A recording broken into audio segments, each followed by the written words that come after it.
You see, the problem is not that God doesn't speak.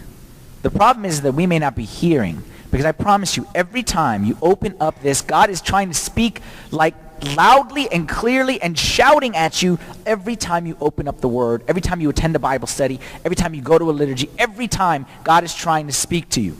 You may be sitting there saying, if God is trying to speak to me, I've attended many, many Bible studies and haven't heard him speak. I've read the Bible many, many times. Hey, I just read it today. I didn't hear God say anything. I didn't hear his voice. There's a problem. If I'm telling you that God is trying to speak to you and you don't hear it, there's two entities here, God and you. One of them has a problem. All in favor of the problem is on God's end. Not a very likely thing. Most likely the problem is on my end. So the problem is not that God is not speaking. The problem is that I may not be tuned in properly. What I'm saying is I must be open and receptive and willing to be taught what it is that God wants to teach me. The truth of the matter is a lot of times people don't hear the voice of God. You know why? Because they don't really want to hear the voice of God. They don't want to know what God wants. They just want God to kind of approve what they're already decided that they're going to do. God doesn't speak in that situation. God doesn't speak when we've closed our mind and said, this is the route I'm going.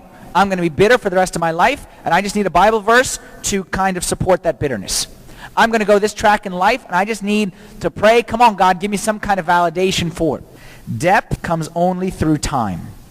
I've said it before. Quality comes only through quantity.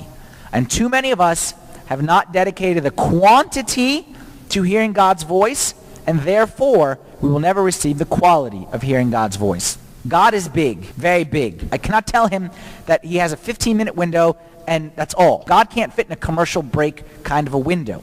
If I want to hear God, then I must be ready to schedule a significant amount of time in my schedule. I'm not saying all day, I'm not saying all night or anything like that, but what I'm saying is the more depth you want, the more time you need.